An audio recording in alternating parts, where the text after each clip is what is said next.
Live from New Delhi, you're watching DD India News Hour, India's voice to the world. I'm Abhishek Mahajan. Coming up at the next hour. Massive earthquake registers 7.1 on Richter scale, jolts Nepal, tremors felt in many Indian states. Slumping polls and waning support in party make Justin Trudeau announce resignation after more than 9 years in power to leave office after party chooses a new leader.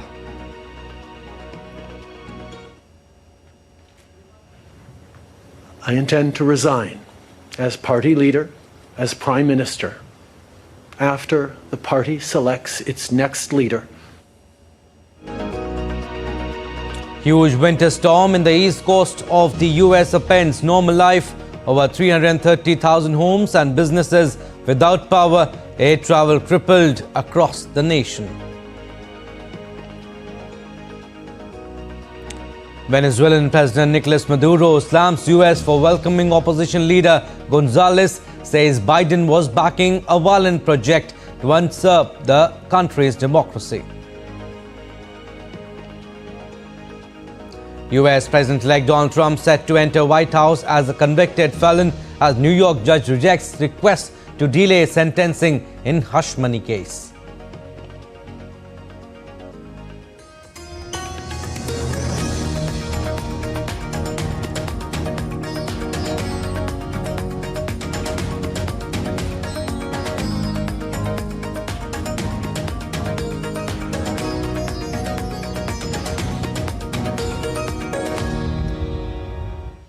After 9 years in power, Canada's Prime Minister Justin Trudeau announced his resignation on Monday. However, he will remain in position as Prime Minister and Liberal Party head until the party chooses a new leader to take it into the next election.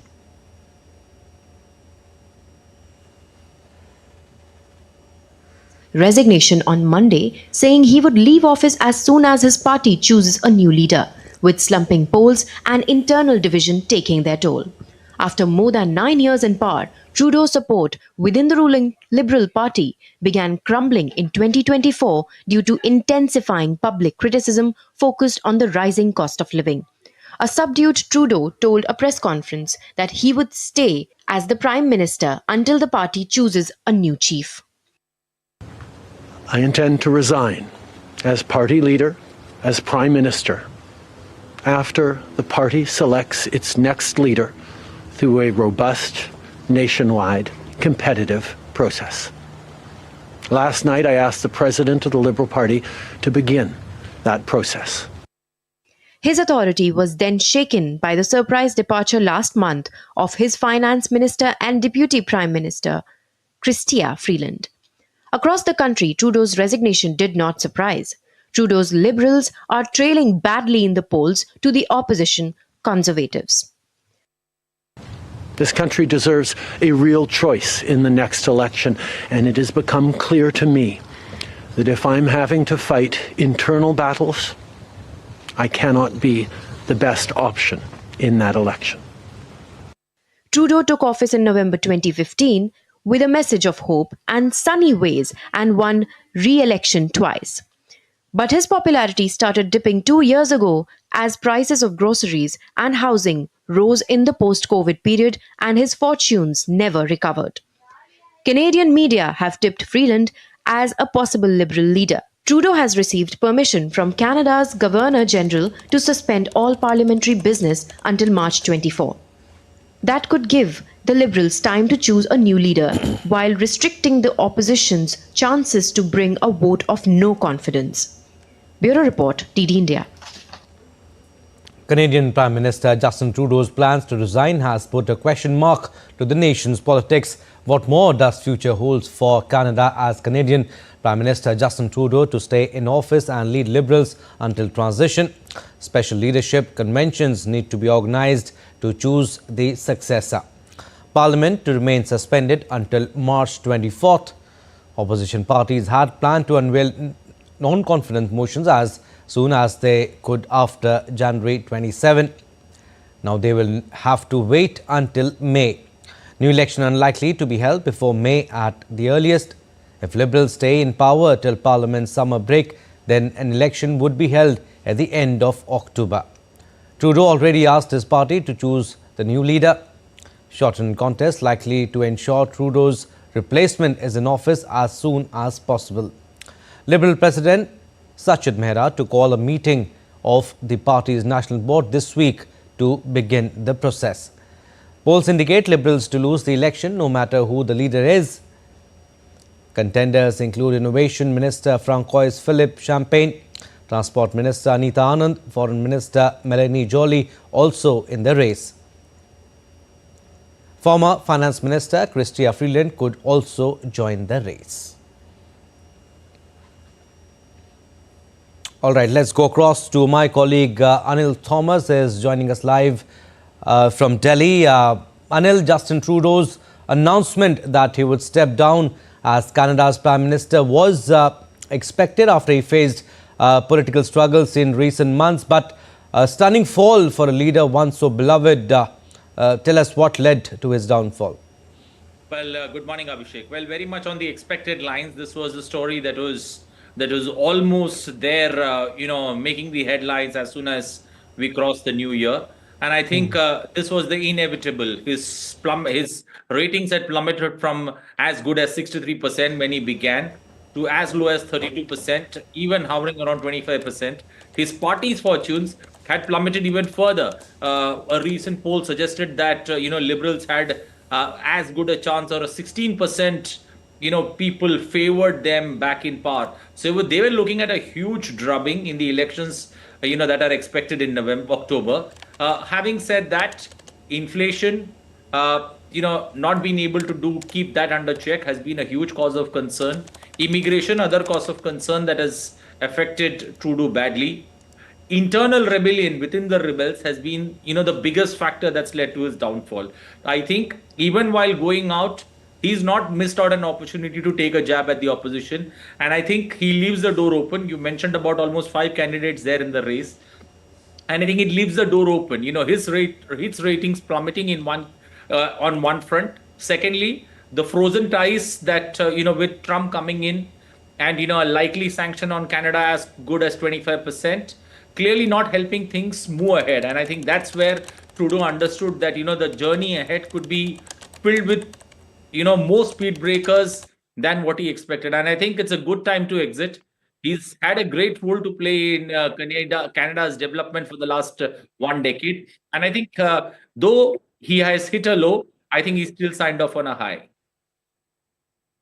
He will be a caretaker Prime Minister till his successor is chosen. Tell us, how will Liberal Party choose a new leader? What is the process that will be followed now? Well, now since the parliament is suspended, there is a lot of internal meetings that could take place. We have seen close to 5 to 6 names that have been floated. And I think you'll have to get your house quickly in order. Looking at the ratings that are plummeting, you will have to, it could be, if they are not able to arrive at a consensus, they would go with somebody who's going to be an adjustment. Trudeau is going to stay as the interim prime minister till the time being they are able to find a replacement. But in case there is no consensus, I think it could be doom for Liberals. The Conservatives are sensing an opportunity to get back in power. But if they are unable to arrive at a leader, especially a consensus point, who's not selected, but who's rather selected through the caucus, it's going to be tough, especially facing the people, because that's never happened before in the history of Canada. And I think the going gets tougher, especially for the Liberals looking at the position that they are currently in. When your ratings are down, when your leaders don't have the backing, especially Trudeau, who was considered to be a darling today, has lost that, charm with the people. And with Trump time and again taking a jab at Canada, calling Trudeau the governor of Canada. Not only that, even today, after the news of the resignation that's trickled in, Trump has indicated that, it's nice that if Canada could become the 51st state of United States of America. Having said all that, it doesn't go down well with the people. I think the people in Canada would be more agitated, at least looking at the political chaos that is before them. The opposition don't have the numbers, but the Liberals are a house in disarray. That's where people would be left with no option. But this is a great opportunity there for the opposition to seize this particular moment and make it count. But Liberals finding a leader in that midst of names that we have said, they're all big names. It could start with Freeland, who's a favorite to, win this election. She was the one who caused the biggest problem there with that resignation in December 15. She could be the front runner. But in Canada, front runners generally don't end up winning. So, there is a lot of ifs and buts that could take place. But the Liberals deliberating in-house could be interesting to watch out for. Who do they, pick? Because the person that they pick is the person that is going to lead the Liberals into the elections. So very well knows that he or she's got his back to the wall. Remember, if you are elected as a leader, you go to the elections, your ratings are at an all-time low. So you are looking at defeat in that elections that follow. So, it's a tough hat to wear, I would say, for any leader who's getting selected, because the time frame that he or she has is not much where a turnaround can happen. And I think with Trump coming in America on the 20th of Jan, it could be really a tough call, especially among the front runners, to find a likely candidate who's also palpable or who's also got friendly ties with Trump and his party. And I think that's where the tough calls will have to be made.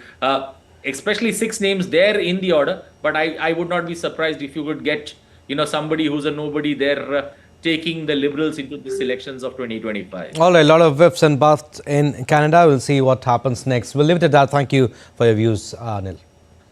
Moving on to our next story now. Venezuelan opposition leader Edmundo Gonzalez, who claims he won last year's presidential election against incumbent President Nicolas Maduro, met with US President Joe Biden on Monday. After the White House meeting, Gonzalez said he had a long, fruitful and cordial conversation with Biden. Gonzalez also said he is in contact with US President-elect Donald Trump and expects a close relationship with the incoming administration.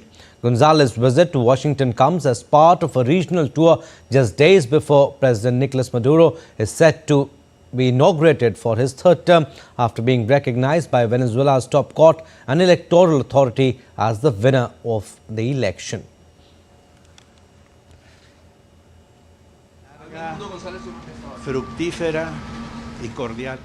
We had a long, fruitful and cordial conversation with President Biden and his team. It was a long conversation in which we addressed various aspects of the bilateral relationship. We were grateful for the support that the government of the United States have given for the democratic recovery of Venezuela. Our team is in contact with President Trump's team for some time now. We will continue on the same path because our relations will also be very close and beneficial for the relationship between Venezuela and the United States. US President-elect Donald Trump on Monday lost a bid to put off his sentencing later this week for his criminal conviction stemming from hush money paid to an adult star. A New York judge has rejected Trump's request to delay sentencing set for Friday in the hush money case. Judge Juan Merchan ruled last week that Trump's sentencing should go ahead on the 10th of January despite his upcoming inauguration. Justice Merchan has given Trump, the first former president ever convicted of a crime, the option of appearing either in person or virtually at Friday's sentencing, and has said he was not inclined to impose jail time on the former and future president. Trump's attorneys had asked the judge to delay sentencing while they appeal his conviction by a Manhattan jury. Trump was convicted in May last year of 34 counts of falsifying business records to cover up a hush money payment to an adult star on the eve of 2016 election to stop her from revealing an alleged 2006 sexual encounter. Trump is to be sworn in as president on January 20th. Judge has said he was leaning towards giving Trump an unconditional discharge. The sentence would nevertheless see Trump entering the White House as a convicted felon.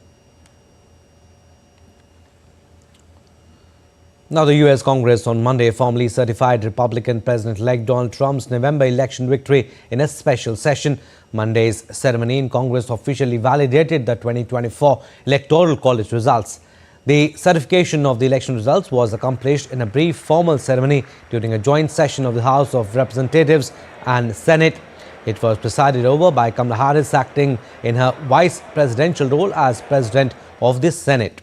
After the number of Electoral College votes were read out from each state, Harris certified that Trump won the US presidency. The certification is normally a symbol of America's commitment to the peaceful transfer of power despite partisan disagreements.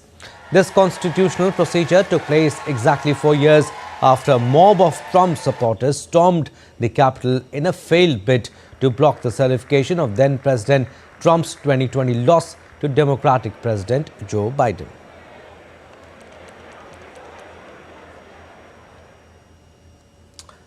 Now, Syria's Foreign Minister Hassan al-Shibani arrived in Abu Dhabi on Monday, where he was received by United Arab Emirates Minister of Foreign Affairs Sheikh Abdullah bin Zayed Al Nahyan. Shibani, who visited Qatar the previous day on his second foreign trip less than a month after former President Bashar al-Assad was ousted on December 8, was accompanied by Syrian Defense Minister Murhaf Abu Kasra and Head of Intelligence Anas Khattab. Their first official visit to the Gulf country aims to discuss prospects for cooperation and coordination. Shibani embarked on his first foreign trip to Saudi Arabia on January 1st, where Saudi officials discussed how best to support Syria's political transition. He is expected to visit Jordan this week, according to his account on X. Now, Israel has expressed skepticism over Hamas's claim that it needs time to determine the fate of 34 hostages it has offered to release. The offer comes amid ongoing conflict on the Gaza Strip, where 16 people were killed on Monday, and the occupied West Bank, where 3 Israeli citizens were killed in a bus attack. Despite months of mediation efforts by Qatar, Egypt and the US, both sides continue to blame each other for stalled negotiations. Hamas has requested a week-long ceasefire to assess the hostages' status, but Israel has rejected this proposal.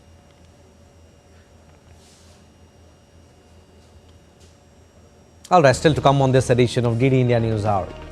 South Korean investigators await new arrest warrant for impeached President Yoon Suk Yeol amid martial law controversy. US Secretary of State Antony Blinken meets with Japanese officials in Tokyo to review US-Japan alliance. And giant pandas delight visitors at Smithsonian National Zoo amid winter storm in Washington, D.C.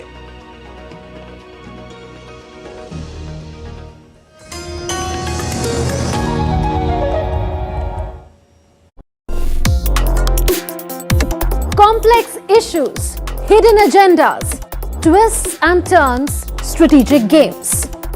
We think all dots are linked. We just need to connect them. Join me every week as I connect the dots to unravel hidden designs in statecraft, mysteries, and decode issues that matter to you. Watch Connecting the Dots with me at these times on DD India.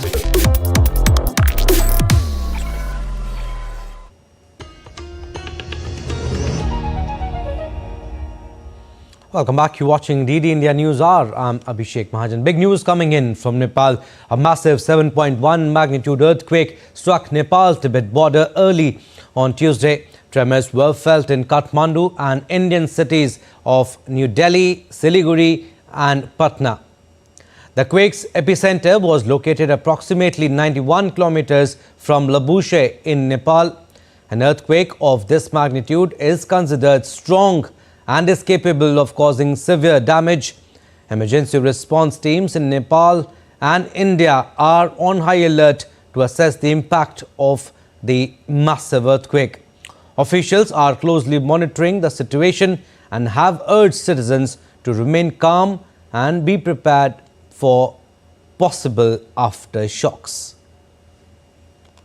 All right, so massive earthquake in Nepal. The Richter scale on 7.1 magnitude. It has struck Nepal-Tibet border and it had come early morning around 7 a.m. Tremors were felt in the Indian cities also. It was felt in the national capital Delhi, Siliguri and Patna too. And residents are urged to remain cautious as aftershocks may follow.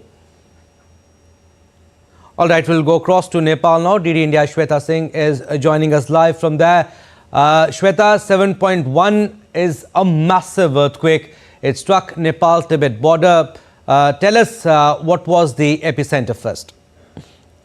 Abhishek, the epicenter of today's earthquake was Labuche, that is in Khumbu region. Khumbu region is around Everest. This is a small village with 24 families. The epicenter was there with 7.1 Richter earthquake being received, felt over there. We felt the tremor here in Kathmandu Valley also, and the tremor was really strong because where I stay, it's a earthquake resistant building. So it's fair, safe, but imagine the intensity that I had severe nauseating feeling, vomiting and headache. I assumed I had a morning. I couldn't know why because it's like early in the morning. You have I thought it's low BP, but it was not low BP. I had to drink salt water. But later I realized it is earthquake. But I couldn't see anything shaking or moving because this building is earthquake resistant. But because you see, when Earth tectonic plate moves, the even that shake vibrations are received in the building itself, and even that's the reason human being can feel that. Vibration, and then they can nauseate and they can have headache. So that I felt in the morning here. It was like aftershocks were also felt because once it was around 6:50, then around 7 o'clock. So it was like a bit in some time gap. I felt that same again nauseating feeling again and again. So it was strong tremor here also felt. And the in Kumbh region, so places like Sikkim, China, Bangladesh. And our neighboring Bihar, they will definitely they have received earthquake tremors strongly. Also. And Shweta, also the local authorities are assessing the situation because 7.1 earthquake has a bigger impact. It is massive. Any updates regarding casualties, structural impacts or landslides maybe? Abhishek, you see landslide as you're telling because recently Nepal experienced a lot of landslide, flood and incessant rain. So already Nepal is damaged because of landslide, and this earthquake, yet till now we have not received any casualty update.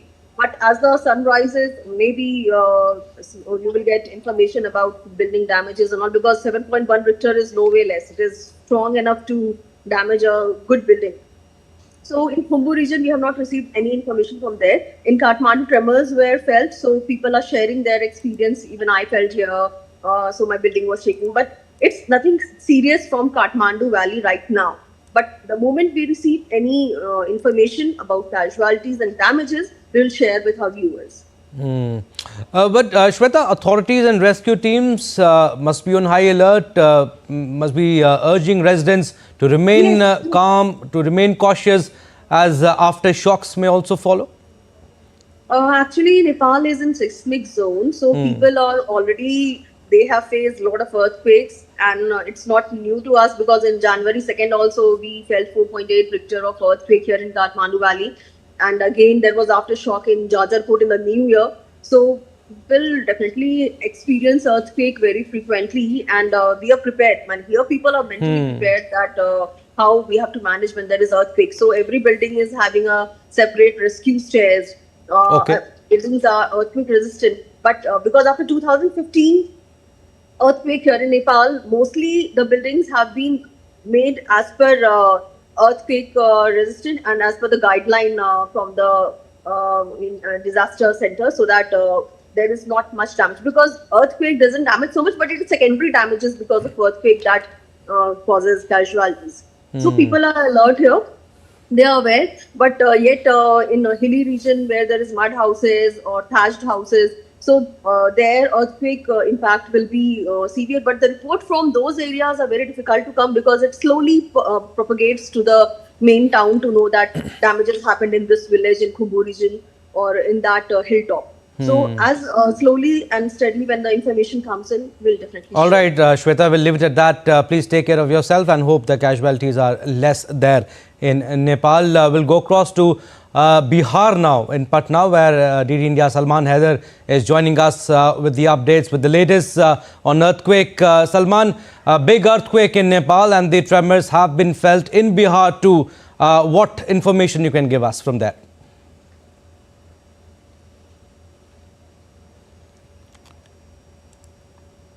Yes, at least half a dozen districts are there where the earthquake has been felt. but the intensity was very low, around 5.1 on Richter scale. So there was not much panic in urban areas. Most of the urban areas, people were sleeping, and they didn't feel any tremor. But in rural areas, there was some panic in the people, where people came out of their houses. But no loss to life or property damage has been reported from anywhere. State Disaster Management Authority is on alert. It says that the tremor were felt at the duration of around 20 to 30 seconds, and no loss has been reported from anywhere. In Madhubani, Munger, Shivhar, Bhagalpur, and Sitamarhi, the people complained of tremor there, and people came out of their houses. But as a matter of relief, there is no report of any damage from anywhere to either to life or property. Yes. Okay, Salman, also the earthquake, like you are also saying, has come at a time when most of the people are at home early morning, they must be sleeping. But the impact, you are saying, wasn't that big like Nepal, because it was 7.1 magnitude there. Here you are saying it was around 5.1. But people must have come out of their houses. As you know, I was also awake at that time around 6:35, but no tremor was felt. Okay.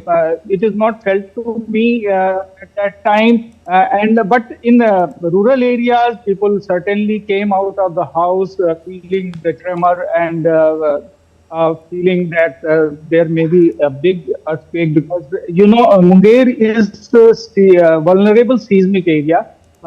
So in rural areas, it was natural for people to panic, but they came out, but nothing happened here. No damage to any kind of damage has been occurred here.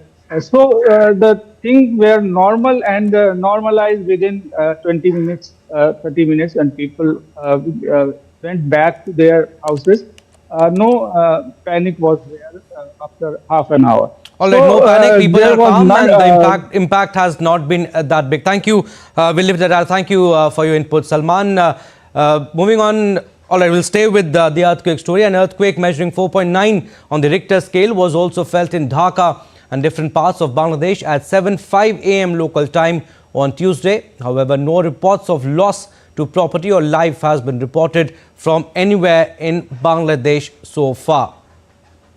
So the magnitude of 4.9 earthquake has hit Bangladesh too. Tremors were felt in Dhaka and other regions of Bangladesh, and will go across to DD India's Naval Sangh Parmar. He has more information on this. Naval Sangh, an earthquake has been felt in Dhaka too and different parts of the country in Bangladesh. What more information you can give us? Actually, today morning, around 7:05 local time, 4.9 magnitude quake felt in Dhaka, according to the Bangladesh Meteorological Department Seismic Observation Center, and its epicenter was around 618 kilometer northwest from Dhaka. So it is far away from Dhaka, but the northern Bangladesh, the Rangpur division of Bangladesh, it is around 500 kilometers from Dhaka. So in that area, effect of quake may be little bit more compared to Dhaka. But in Dhaka or in other parts of Bangladesh, till now there is no report of any loss to property or life. But it was felt in Dhaka. Yeah. All right, Naval Sangh, we'll leave it at that. Thank you for your inputs. Moving on to our next story now. South Korean anti-graft investigators wait for a new court-ordered arrest warrant for impeached President Yoon Suk-yeol, whose failed martial law bid threw the country into turmoil. Yoon has refused questioning 3 times over a bungled martial law decree last month and is holed up in his residence surrounded by hundreds of guards preventing his arrest. It is likely a new warrant will be granted by the same court that issued the first order, which expired after 7 days, but investigators refused to disclose the duration of the new warrant they were seeking. He would become the first sitting president in South Korean history to be arrested. His lawyers repeatedly said the initial warrant was unlawful and illegal, pledging to take further legal action against it. Moving further, after visiting South Korea, U.S. Secretary of State Antony Blinken is now in Japan at a time when President Joe Biden's blocking of a steel deal is straining the allies' warm ties. Biden has called nurturing U.S. alliances a top priority, but days before Blinken's trip, he blocked Nippon Steel's $14.9 billion takeover of long-struggling U.S. Steel, citing national security concerns. In a bid to pacify the situation thereafter, Blinken held a meeting with Japanese Foreign Minister Takeshi Iwaya this morning.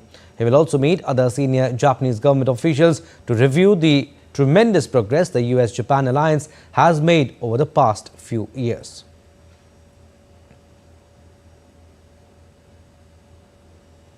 All right, we are slipping into a very short break. On the other side, more stories. Keep watching DD India News Hour.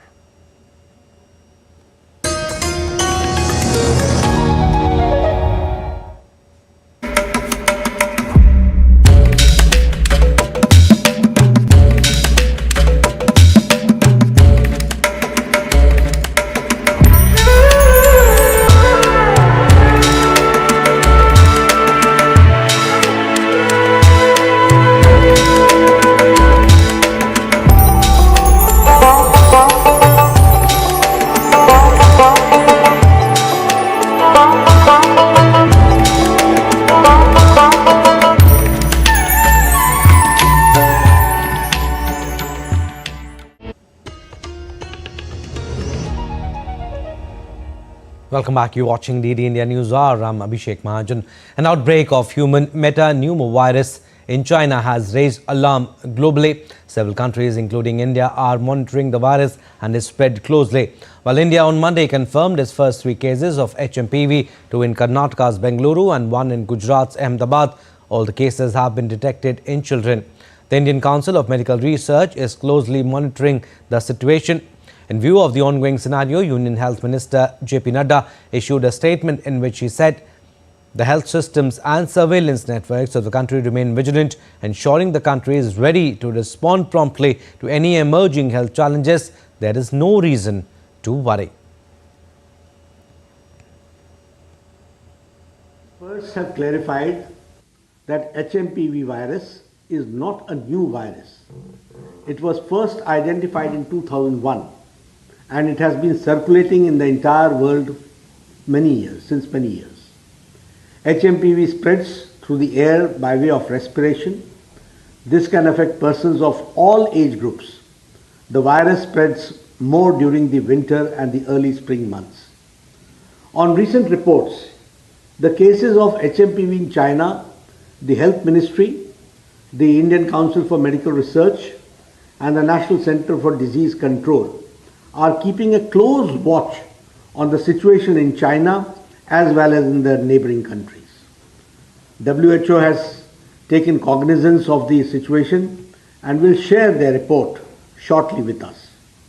The country data for respiratory viruses available with Indian Council for Medical Research, ICMR, and the Integrated Disease Surveillance Program has also been reviewed, and no surge in any of the common respiratory viral pathogens is observed in India. Joint Monitoring Group meeting was held under the chairmanship of Director General for Health Services on 4th of January 2025 to review the situation. The health systems and surveillance networks of the country remain vigilant, ensuring the country is ready to respond promptly to any emerging health challenges. There is no reason to worry. No reason to worry, Health Minister JP Nadda is saying. Moving on, India's Home Minister Amit Shah will launch Bharat Poll portal developed by Central Bureau of Investigation in New Delhi on Tuesday. The growing footprint of transnational crimes, including cybercrime, financial crime and online radicalization, necessitates rapid and real-time international assistance in criminal investigations. To address this challenge, CBI has developed Bharat Pol portal accessible through its official website, which will bring all the stakeholders on a common platform. Bharat Pol portal will significantly facilitate Indian law enforcement agencies, enabling real-time information sharing for faster access to international police assistance. The portal will streamline the processing of all requests for international assistance through Interpol, including the issuance of red notices and other color-coded Interpol notices. Home Minister Amit Shah will also present police medals to 35 CBI officials who have been awarded the President's Police Medals for Distinguished Service and Union Home Minister's Medal for Excellence in Investigation. Updates now on Mahakumbh Mela, the sacred congregation to be held in North India's Prayagraj from January 13th.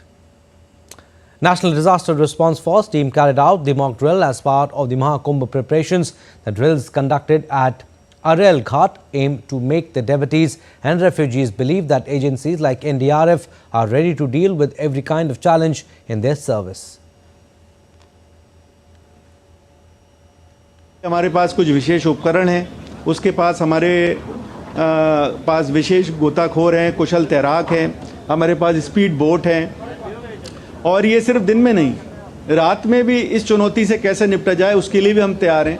उसके लिए हमारे पास under water torch है। कुल मिलाकर उद्देश्य एक ही है कि हमारे अंदर भी आत्मविश्वास आए और जो बाहर से श्रद्धालु और शरणार्थी आए उनके बीच में विश्वास आए कि इस तरीके की एजेंसियाँ, एनडीआरएफ जैसी एजेंसियाँ आप सबकी सेवा के लिए यहाँ पर उपस्थित हैं और तत्पर हैं।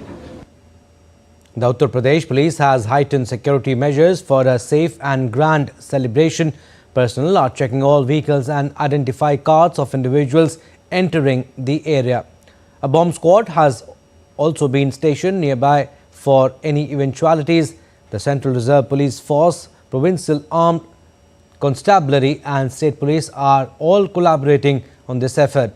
Uttar Pradesh Police has also deployed thousands of AI-powered CCTVs, underwater drones and state-of-the-art facilities for visitors and devotees. Mahakumbh is also set to prioritize cleanliness in unprecedented ways. For the first time, a QR code-based monitoring system will be employed to ensure the cleanliness of over 150,000 toilets across the fairgrounds. This system, managed by 1,500 volunteers, will allow real-time cleanliness assessments.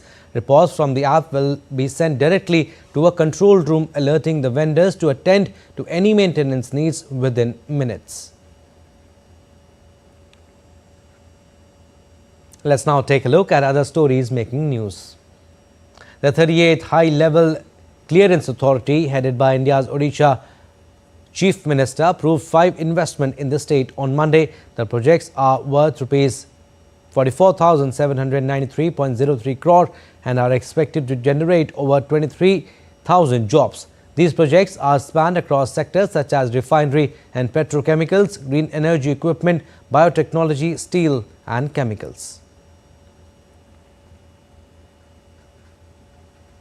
The Indian Army has mobilized a relief task force to rescue the trapped coal miners at Umrangshu area of Assam state. Several people are feared trapped inside a coal mine, with exact figures still unknown. This comes after State's Chief Minister Himanta Biswa Sarma sought the Army's assistance in the ongoing rescue operation. The relief task force comprises specialists like divers, sappers and other relevant personnel with the necessary equipment. And with the harvest festival Pongal nearing, pot making usually takes fast pace in India's Mana Madurai in Tamil Nadu state. Mana Madurai pottery, known for its geographical indication tag, this year, however, has seen a slack in the process owing to unfavorable weather conditions. This is threatening both the availability of traditional clay pots and the survival of a craft that has supported a generation of artisans. Weather updates from across the globe now, starting from India. The India Met Department has forecast cold day conditions in isolated pockets of North India's Uttar Pradesh and northwest Rajasthan today. According to the weather agency, Punjab, Haryana, Chandigarh, Himachal Pradesh and some parts of Uttar Pradesh are expected to witness very dense fog conditions during the night and early morning hours till Wednesday. The weather department has also predicted thunderstorms with hailstorms and lightning at isolated places over Sikkim, Arunachal Pradesh, Assam and Meghalaya today. The IMD said that light to moderate rainfall is likely to prevail over northeastern states till tomorrow. The Met Department predicted that minimum temperatures are expected to fall by 2 to 4 degrees Celsius over the western Himalayan region during the next 2 days.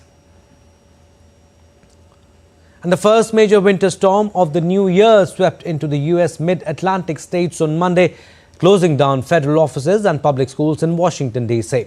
The U.S. National Weather Service said about 5 inches snow had fallen in the nation's capital by 8 a.m. on Monday, with up to 8 inches in some surrounding areas of Maryland and Virginia. The imposing U.S. Capitol building was barely visible in the snow, and the weather brought early morning commute to a standstill. Streets remained largely empty, barring a few pedestrians who shuffled in the ankle-deep snow.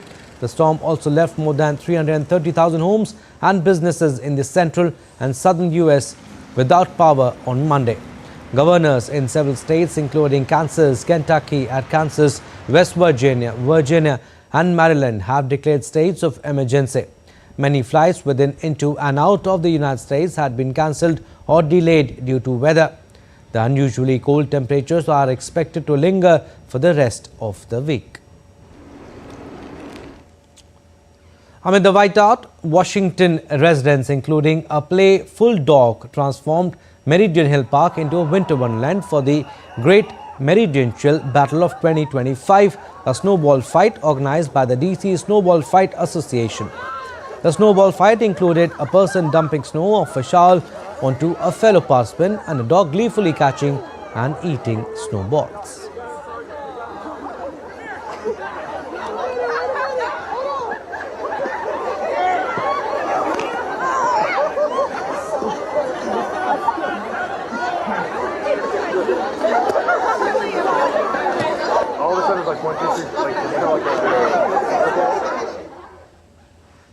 And two giant pandas were seen playing in the Smithsonian National Zoo of Washington, D.C. as it was blanketed by a winter storm. The panda pair will make their public debut on January 24th.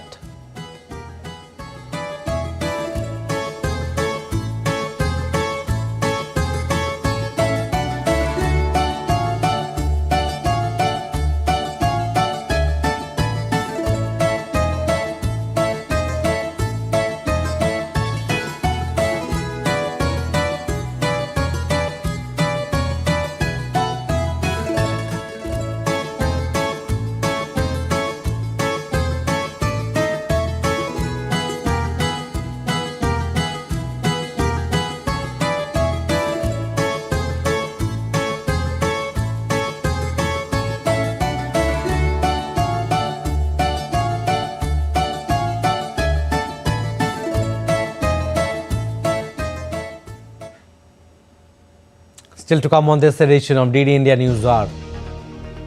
GDP growth slows to 1.81% in first quarter of current financial year in Bangladesh. In sports, Indian contingent is all set to compete at the Malaysia Open Badminton Tournament starting today.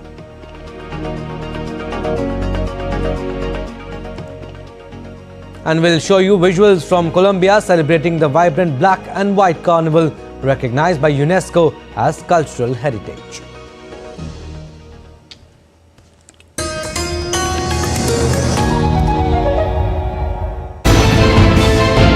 Geopolitics and trade deals. Economic challenges amid development. Hard work and the path to prosperity. It's the economy always. Between walkers, money is what money does and says. Supply creates its own demand. Between the bulls pulls and bears tears. When supply chains globalization and India rises to the podium. We'll get you centered with the economic brief at 8 p.m. every Thursday on DD India.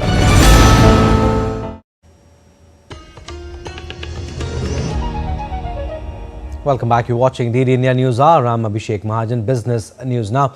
Japan's Nippon Steel and US Steel filed a lawsuit on Monday against the Biden administration's illegal interference in the transaction. The lawsuit alleges Biden prejudiced the decision of the Committee on Foreign Investment in the US, which scrutinizes foreign investments for national security risk, and violated the company's right to a fair review. With the lawsuit, the companies want a federal appeals court to overturn Biden's decision to secure another shot at approval through a fresh national security review unfettered by political influence. This is the only effective option. That's why we embarked on the 2 trillion plus yen investment in addition to capital investment. We won't waver easily. Like I said before, there is no option or need for us to give up on this. The companies also filed a second lawsuit against rival bidder Cleveland-Cliffs CLFN, its CEO Lorenzo Gonzalez, and the USW's McCall for the illegal and coordinated actions aimed at preventing the deal.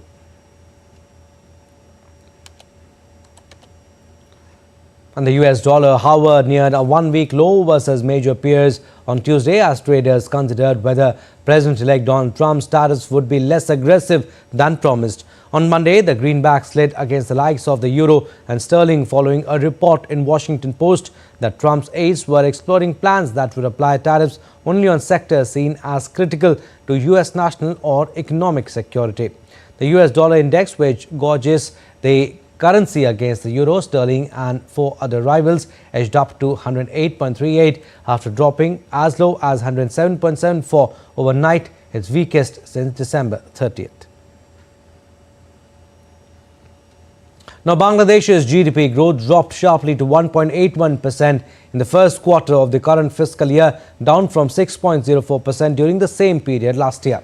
According to the Bangladesh Bureau of Statistics data, this is the slowest expansion in over 3.5 years as political turmoil affected economic activity in the country. In the first quarter of the current fiscal year, agricultural output grew by just 0.16%, down from 0.35% last year. The manufacturing sector saw a sharp decline, with growth dropping from 8.22% in financial year 24 to 2.13% in financial year 25. The services sector, a key part of the economy, grew by 1.54% compared to 5.07% the previous year. Bangladesh experienced political turmoil and law and order crisis during periods of July to September months in 2024, which resulted in low business confidence.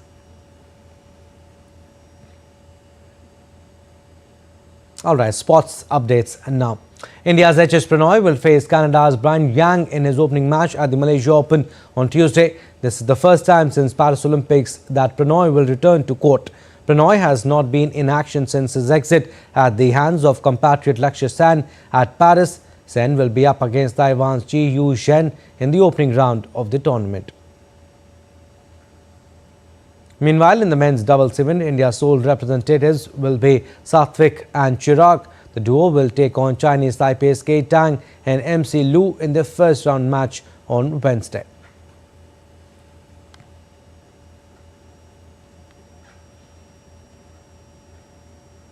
We'll talk about Hockey India League now. Captain Harmanpreet Singh struck a brilliant brace as Surma Club fought back to Delhi SG Pipers 3-1 in the penalty shootout in the Hockey India League match on Monday. Harmanpreet's double penalty corner conversion leveled the scores 2-2 before the ever-reliable Vincent Vanash asserted his class to thwart 3 Pipers strikers in the shootout. Surma equalized in the closing minutes when Harmanpreet showed his brilliance, scoring from another angle to convert the team's 5th penalty corner.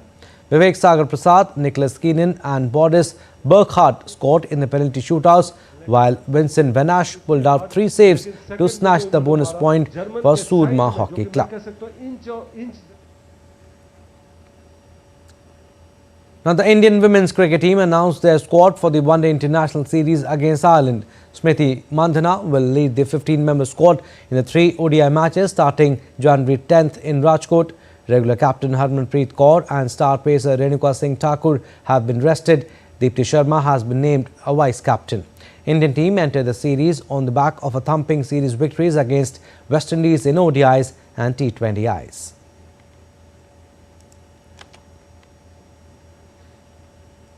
The first Grand Slam of the year, Australia Open, is just around the corner, and there are definitely many women players to watch out for as the tournament, with Aryna Sabalenka, who will be entering as hot favourite to Coco Gauff. The stage is all set for the Grand Slam. Here's a report. World number 1 Aryna Sabalenka is going to be the hot favourite for another successful summer in Australia. The 26-year-old is bidding to become the first woman to lift 3 straight Australian Open trophies since Swiss Martina Hingis won from 1997 to 1999. Other leading women in the tournament will be 5-time Grand Slam champion Iga Swiatek, who has traditionally struggled to hit the ground running at the tournament, with her best result a semi-final in 2022. Right on her heels is American Coco Gauff, who defeated Swiatek at the United Cup and has now racked up consecutive victories over the pole. Italian Jasmine Paolini will be hoping to keep her momentum going from a breakthrough 2024. Meanwhile, last year's finalist, Zheng Qinwen, also enjoyed a successful campaign, claiming the Paris Olympics gold medal and WTA 2 titles in Tokyo and Palermo.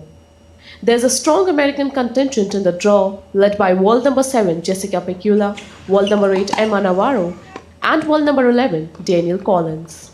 The Australian Open tournament will begin from January 12th. Sports Desk, DT India. Colombia celebrated the great desfile of the Black and White Carnival, a colourful and lively event showcasing vibrant floats and costumes. Recognized by UNESCO as an intangible cultural heritage, the Carnival is celebrated from January 2nd to 7th every year, offering a blend of artistic expression.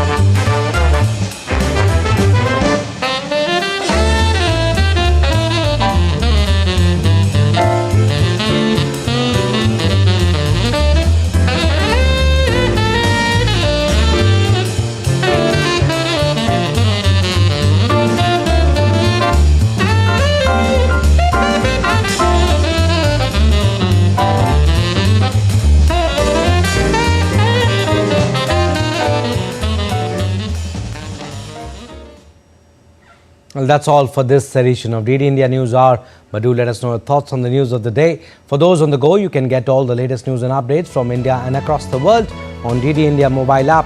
The app is available on both Android and iOS. Scan the QR code on the screen to download now. And we'll be back with more news as it breaks here on DD India. I'm Abhishek Mahajan. From all of us here in Delhi, thanks for watching DD India News Hour.